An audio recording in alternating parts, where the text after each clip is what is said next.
លោកស្រីនាងកញ្ញាជាទីគោរពនិងជាទីមេត្រីជាបន្តទៅទៀតនេះសូមអញ្ជើញតាមដានទស្សនានៅព័ត៌មានជាតិជាបន្ត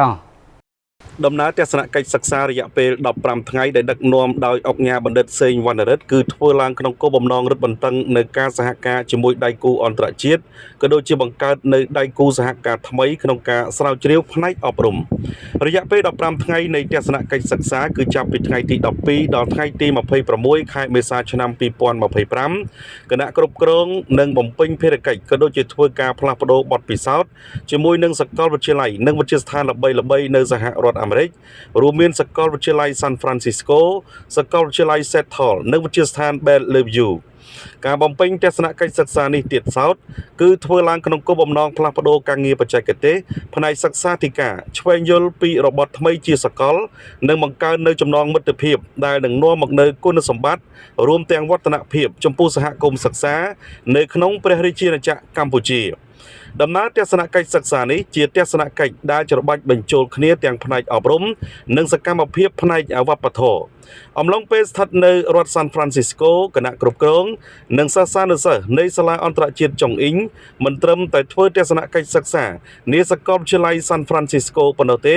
ក៏ប៉ុន្តែគណៈគ្រប់គ្រងនិងសិស្សានុសិស្សរបស់យើងនឹងធ្វើដំណើរទៅកាន់ទីតាំងវប្បធម៌ប្រវត្តិសាស្ត្រសំខាន់ៗនៃរដ្ឋនេះផងដែរដោយក្នុងនោះរួមមាន Golden Gate Parks and Twin Peaks គណៈគ្រប់គ្រងនិងសិស្សានុសិស្សក៏នឹងធ្វើការទស្សនកិច្ចទៅកាន់វត្ត Oakland របស់ខ្មែរយើងក៏ដូចជាធ្វើការជួបជុំជាមួយនឹងសហគមន៍បងប្អូនប្រជាជនខ្មែរនាឯតំបន់ The Bay Area នៅឯរដ្ឋ Seattle គណៈគ្រប់គ្រងនឹងធ្វើការពិភាក្សានិងផ្ដោតសំខាន់ទៅលើការបង្កើតភាពជាដៃគូជាមួយនឹងសាកលវិទ្យាល័យ Seattle និងវិទ្យាស្ថាន Bellevue ជាពិសេសគឺការសហការទៅលើការផ្លាស់ប្ដូរការសិក្សានិងភាពជាដៃគូនៅក្នុងការសិក្សា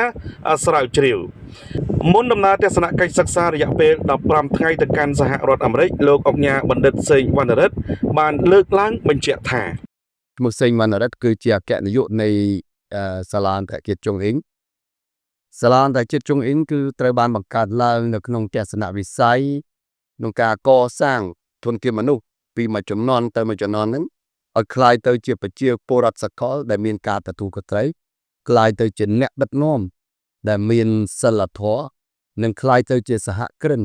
ដែលមានគំនិតច្នៃប្រឌិតបាទដំណើរទស្សនកិច្ចទៅកាន់សហរដ្ឋអាមេរិកនៅលើកនេះគឺយើងមានគោលបំណងទី1ទៅរៀនសូត្រពីប្រទេសគេដែលមានភាពរីកចម្រើនបាទដើម្បីយើងយកចំណេះដឹងនិងភាពរីកចម្រើនជឿនលឿនរបស់គេនោះមកអភិវឌ្ឍ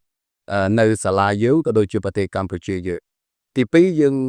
ស្វែងរកឱកាសភាពជាដៃគូបាទជាមួយនឹងសហរដ្ឋអាមេរិកក្រុមហ៊ុនជាពិសេសវិស័យអប់រំដូចគ្នានោះដើម្បីយើងនាំយកមកប្រទេសកម្ពុជាយើងដើម្បីឲ្យកម្ពុជាមានឱកាសមានស្ថាប័នក៏ដូចជាមានសាលាកាន់តែរីកចម្រើនកាន់តែអភិវឌ្ឍ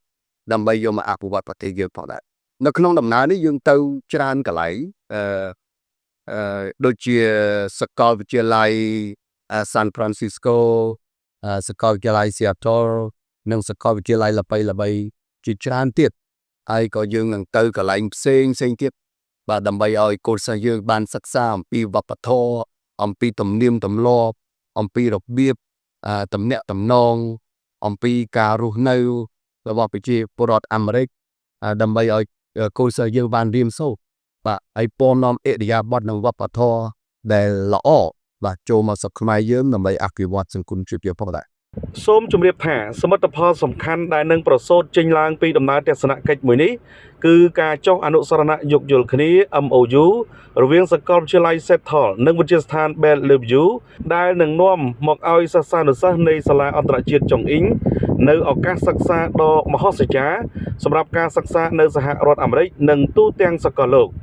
អង្គការបណ្ឌិតសេងវណ្ណរិទ្ធបានបង្ហាញនៅសុទិដ្ឋិនិយមថាកិច្ចសហការដែលកើតឡើងតាមរយៈទស្សនកិច្ចសិក្សាមួយនេះនឹងក្លាយជាការសហការដែលមានរយៈពេលយូរអង្វែងក្នុងកិច្ចសហការស្រាវជ្រាវនិងការឆ្វេងយល់អន្តរវប្បធម៌រវាងស្ថាប័នអប់រំនៃព្រះរាជាណាចក្រកម្ពុជានិងស្ថាប័នអប់រំនៅសហរដ្ឋអាមេរិក